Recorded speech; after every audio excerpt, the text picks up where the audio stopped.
श्रीमद् भगवत गीता अध्याय 3।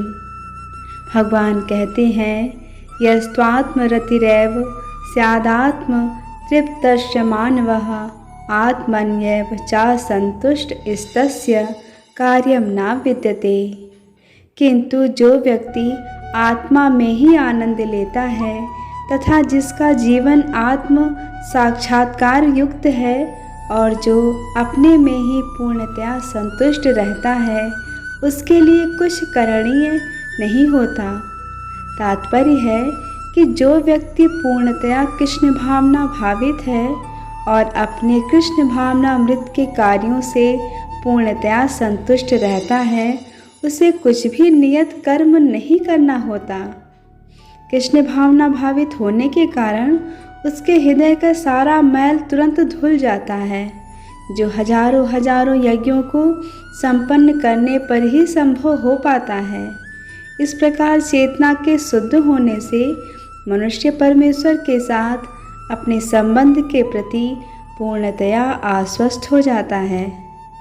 भगवत कृपा से उसका कार्य स्वयं प्रकाशित हो जाता है।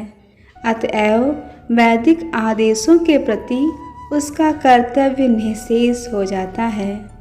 ऐसा कृष्ण भावना भावित व्यक्ति कभी भी भौतिक कार्यों में रुचि नहीं लेता और ना ही उसे सुरा सुंदरी तथा अन्य प्रलोभनों में कोई आनंद मिलता है।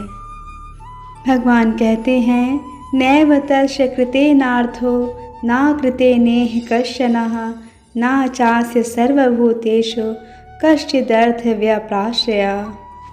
स्वरूप सिद्ध व्यक्ति के लिए ना तो अपने नियत कर्मों को करने की आवश्यकता रह जाती है, ना ऐसा कर्म ना करने का कोई कारण ही रहता है। उसे किसी अन्य जीव पर निर्भर रहने की आवश्यकता भी नहीं रह जाती। तात्पर्य है, स्वरूप सिद्ध व्यक्ति को कृष्ण भावना भावित कर्म के अतिरिक्त कुछ भी करना नहीं होता। किंतु यह कृष्ण भावनावृत निष्क्रियता भी नहीं है, जैसा कि अगले श्लोकों में बताया जाएगा। कृष्ण भावना भावित व्यक्ति किसी की शरण ग्रहण नहीं करता, चाहे वह मनुष्य हो या देवता। कृष्ण भावनावृत में वह जो भी करता है वही उसके कर्तव्य संपादन के लिए पर्याप्त है। भगवान कहते हैं, तस्माद् शक्तः सततं कार्यं कर्म समाचरा असक्तो वाचरन् कर्म परमाप्नोति पुरुषा। अतः कर्म फल में आसक्त हुए बिना मनुष्य को अपना कर्तव्य समझकर निरंतर कर्म करते रहना चाहिए, क्योंकि अनासक्त होकर कर्म करने से उसे परम ब्रह्म की प्राप्ति हो जाती है। तात्पर्य है कि भक्तों के लिए श्री भगवान परम हैं और निर्विशेषवादियों के लिए मुक्ति परम है। अतः जो व्यक्ति समुचित पद प्रदर्शन पाकर और कर्म फल से अनासक्त होकर कृष्ण के लिए या कृष्ण भावनामृत में कार्य करता है, वह निश्चित रूप से जीवन लक्ष्य की ओर प्रगति करता है। अर्जुन से कहा जा रहा है कि वह कृष्ण के लिए कुरुक्षेत्र के युद्ध में लड़े, क्योंकि कृष्ण की इच्छा है कि वह ऐसा करे। उत्तम व्यक्ति होना या अहिंसक होना व्यक्तिगत आसक्ति है, किंतु फल की आसक्ति से रहित होकर कार्य करना परमात्मा के लिए कार्य करना है।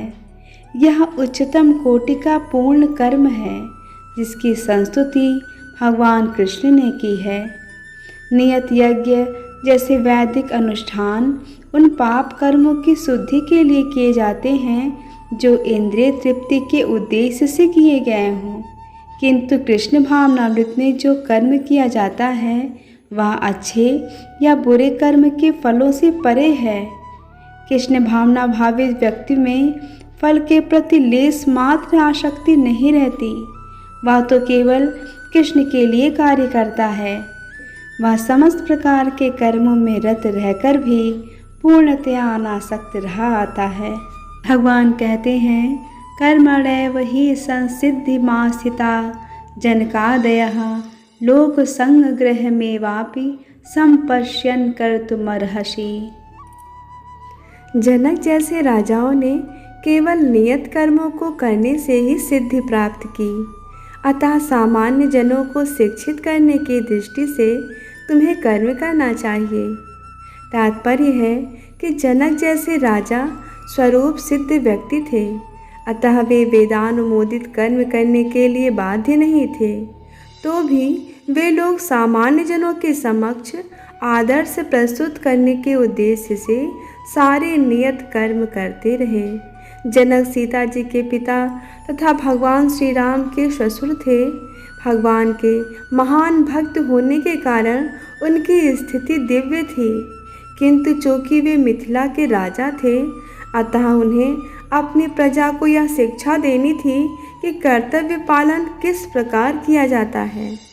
भगवान कृष्ण तथा उनके शाश्वत सखा अर्जुन को कुरुक्षेत्र के युद्ध में लड़ने की कोई आवश्यकता नहीं थी, किंतु उन्होंने जनता को यह सिखाने के लिए युद्ध किया कि जब सत्परामर्श असफल हो जाते हैं तो ऐसी स्थिति में हिंसा आवश्यक हो जाती है।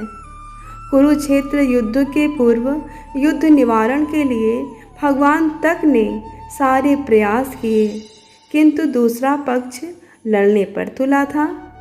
अतः ऐसे सद्धर्म के लिए युद्ध करना आवश्यक था।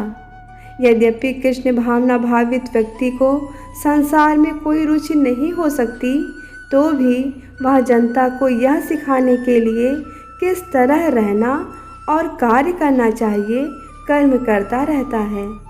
कृष्ण भावनामृत में अनुभवी व्यक्ति इस तरह कार्य करते हैं कि अन्य लोग उनका अनुसरण कर सकें, और इसकी व्याख्या अगले श्लोक में की गई है। हरे कृष्ण कृष्ण कृष्ण हरे हरे, हरे राम राम राम हरे हरे।